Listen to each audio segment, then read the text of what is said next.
Egaa artist Abrahaam amma sagantaa keenya irratti waan nu argamte kabaja guddaa siif kenna. Mee waa'ee arti kana maal yaadamee? Dursa galatoon maqaan kiyyaa beektaa Abrahaamis naan jedhani garuu ani Hacaaluu Xiqqaadhaan jechuun uummanni kan na beeku.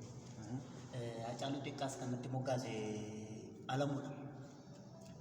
Alamuu Gaashuu jedhama. Aartii keessaa kan seene baay'ee dhumallee hin turre beektaa. Daakuu hin kaasina.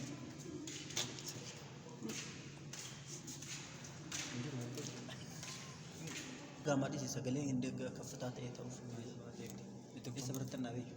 Hojii aartii erga dhufee guyyaa erga xiqqoodha jettee miti guyyaa xiqqoodha jette. Akkuma beekamu yeroo dhiyoo keessatti kan dhufe aartiitti erga dhufe yeroo kaluudha. Sanirraan baay'ee aartii keessan turre Hacaaluu baay'een jaaladha. Hacaaluu waan jaaladhuuf sirba isaa kana duras baay'een shaakala.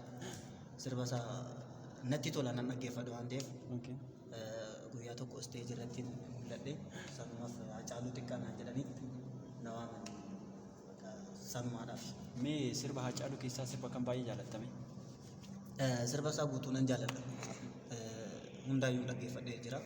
Garuu isa keessaa kan galatooma kan jedhu san baay'ee nan jaaladha. Nan jaaladha jechuudha. Mee sirba galatooma jedhu sana sagaleedhaan nu dhageessistaa al tokko?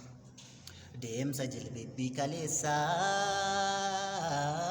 daguun dukkanaan gaaga'ee dhaabbadheen deema har'aa si dhadhaabbatanaa ta'ee teessoo ulfina xaddacha koo hunduu iraaran narraa boca jireenya kooti haadha dhugaadhaaf karraa. Boca jireenya kooti ati haadha dhugaa fi karraa siinaa sonaa'ee tole milkiin kan koo situ na badhaasee wabii jireenya koo siinaa sonaa'ee tole milkiin kan koo situ na badhaasee wabii jireenya koo guyyaan gurraacha'ee ifa cillaaf katuu na nyaate rasee gaafa nabdii kutuu situ naaf qaqqabe na boofate keessa kufeen kufu kan dhugaaf dhaabbatu dhugaadhaaf jiraatu kufeen kufu badee nafu kan dhugaaf dhaabbatu dhugaadhaaf jiraatu galatoomi. Ayyee Hacaaluu Xiqqaa ta'uu keef mee maaltu si dhaga'ama si?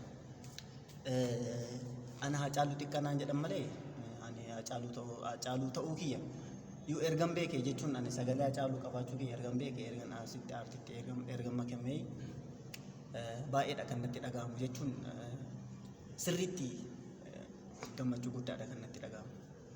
Ayyee